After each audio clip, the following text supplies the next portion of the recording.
मैं एक शादीशुदा औरत हूँ, लेकिन सिर्फ नाम की। अब नाम की इसलिए बोली क्योंकि मैं अपने सास-ससुर के साथ बड़ौत, उत्तर प्रदेश में रहती हूँ और मेरे शौहर अजय का अच्छा खासा व्यापार खाड़ी देशों में फैला हुआ है, तो हम दोनों सिर्फ साल में कुछ वक्त ही साथ बिता पाते हैं। वह भी कुछ खास नहीं होता। बात उस वक्त की है जब मेरे सास-ससुर दिसंबर के आखिरी हफ्ते में कश्मीर घूमने जाने वाले थे। मैं उनकी तैयारियां करने लगी, साथ ही यह भी सोचने लगी कि जब वे भी नहीं होंगे तो मन कैसे बहलाऊंगी। काफी सोचकर मैं सासू माँ से बोली, आपकी तीर्थ यात्रा के दौरान मैं भी मायके चली जाती हूँ, अकेली बोर हो जाऊंगी। उन्होंने मेरी मनोदशा को समझते हुए जाने की इजाजत दे दी। फिर मैंने अपनी अम्मी से बात की इस बारे में, तो वह भी काम की वजह से इंडिया से बाहर थी। तो मैंने सोचा कि क्यों न कहीं बाहर घूम कर आ जाओ, मन बहल जाएगा। लेकिन अकेले जाना मैंने ठीक नहीं समझा, इसलिए हमारे ड्राइवर रघु से बात की, जो एक अच्छा दोस्त भी था, साथ चलने के लिए।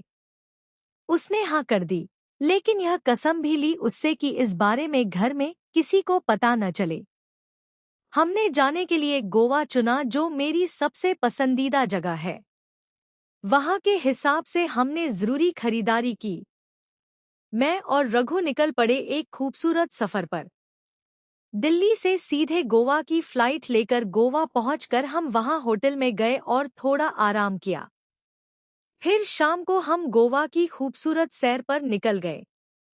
उस वक्त रघु ने सिर्फ एक केपरी और टी शर्ट पहनी थी और मैंने एक क्रॉप टॉप और पैंट। सबसे पहले उसने बीच पर बियर से शुरुआत की।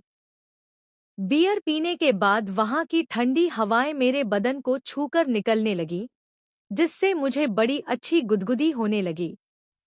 मैं गहरी सांस लेकर उससे बोली, चलो न, टहलने चलते हैं बीच के किनारे। उसने मुस्कुराते हुए कहा, चलो। फिर हमने समुद्र की उठती गिरती लहरों की आवाजों के बीच नम रेत पर टहलना शुरू किया।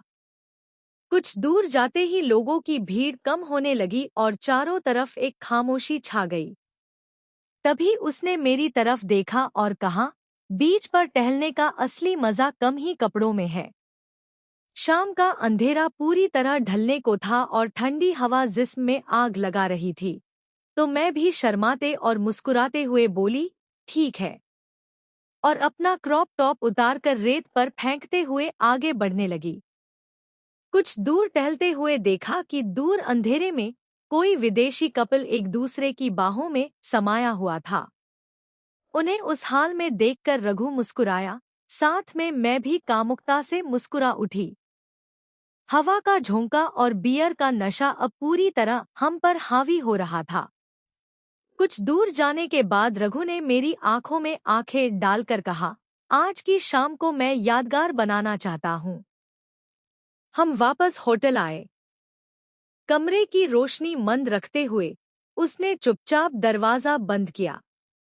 बातों की जगह उनकी निगाहें बोल रही थी।